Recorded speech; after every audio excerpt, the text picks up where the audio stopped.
बैतूल जिले के मुख्यमंत्री कन्यादान योजना के अंतर्गत एक ऐतिहासिक सामूहिक विवाह सम्मेलन का आयोजन अब 14 मई को बैतूल शहर में किया जाएगा। पहले ये कार्यक्रम 16 मई को चिचोली में प्रस्तावित था, लेकिन बीपीएल पात्रता के नए नियमों के चलते कार्यक्रम में बड़ा बदलाव किया गया है। चिचोली, घोड़ाडोंगरी और आठनेर ब्लॉकों से 1000 से अधिक जोड़े इस भव्य विवाह समारोह में परिणय सूत्र में बंधेंगे।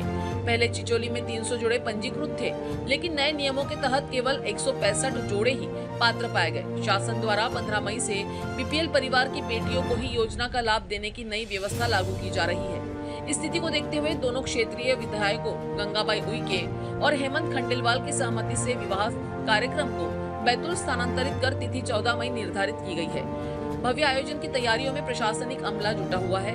अनुविभागीय अधिकारी राजीव कहार, तहसीलदार डॉक्टर डॉली रैकवार, सीईओ प्रतिभा जैन सहित आयोजन से जुड़े वरिष्ठ अधिकारी, सामाजिक समन्वयक और जनप्रतिनिधियों की मौजूदगी में भोजन, पानी, पंडाल, पूजा सामग्री आदि की निविदाएं स्वीकृत की गई है।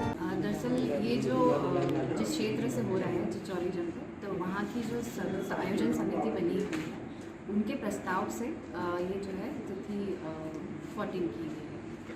देखिए क्या हुआ है, हमारी बाकी जनपदों में जो मुख्यमंत्री कन्यादान विवाह योजना के अंतर्गत जो विवाह हुए, तो वो उनमें सभी लोगों को, चूँकि जो नई कैबिनेट का डिसीजन हुआ था जिसमें वधू को बीपीएल होना आवश्यक था, तो बाकी जगह पर ये लागू नहीं था क्योंकि ये बाद में डिसीजन हुआ।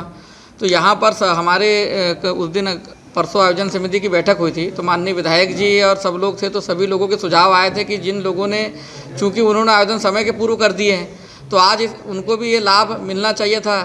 अन्य जनपदों में सब लोगों को मिला है, तो वो कहीं न कहीं उन वर वधू के इसमें उनके पालकों को, आम जनता को ये चीज़ ठीक नहीं लगती। तो हमारे विधायक जी ने ऊपर बात की, हमारी आयोजन समिति ने यहाँ प्रस्ताव लिया।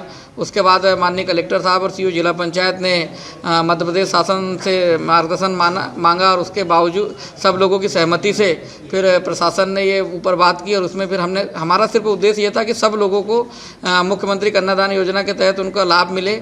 चूँकि उन्होंने आवेदन पहले ही कर चुके हैं, कैबिनेट का डिसीजन बाद में आया था, तो किसी प्रकार की भ्रांतियाँ भी क्षेत्र में नहीं फैले और सब लोग उस लाभ से कोई भी वंचित नहीं रहे। इसलिए हम लोगों ने ये किया था और इसकी वजह से अब कोई भी जो वर और वधू है वो मुख्यमंत्री कन्यादान योजना के तहत लाभ से वंचित नहीं रहेगा। इसलिए सभी लोगों ने ये डिसीजन के कार्यक्रम को लेकर आज तो पहली बात कि टेंडर खोलना था, तो टेंडर हम लोगों ने टेंडर कमेटी जो बनी है वो कमेटी के सामने सारे टेंडर्स को खोले और उन टेंडर्स को खोल के जो न्यूनतम आया, न्यूनतम आने के बाद भी उस पर भी हमने संबंधित टेंडरकर्ता को नेगोशिएट करके जितना कम किया जा सकता था उतना कम नेगोशिएट करके किए हैं। और रही बात क्या है कि हमारे पास कुछ जोड़ों की संख्या ज़्यादा है, जो इतने भी जोड़े हैं सारे के सारे हमारे पोर्टल पे, हमारी जनपद के पोर्टल पे, तो जोड़ों की संख्या अधिक होने के कारण और उतने जोड़ों और व्यक्तियों के मान से स्थल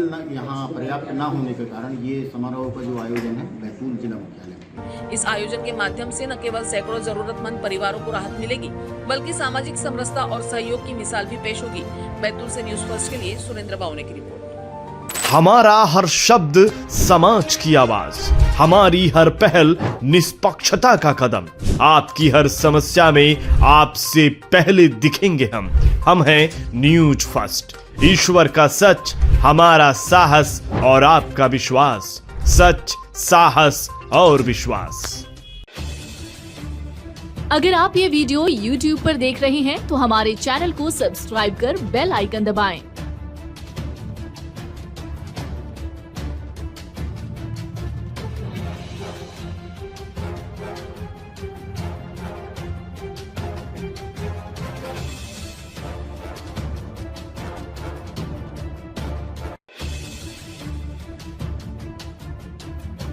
और Facebook पर देख रहे हैं तो हमारे पेज को लाइक करें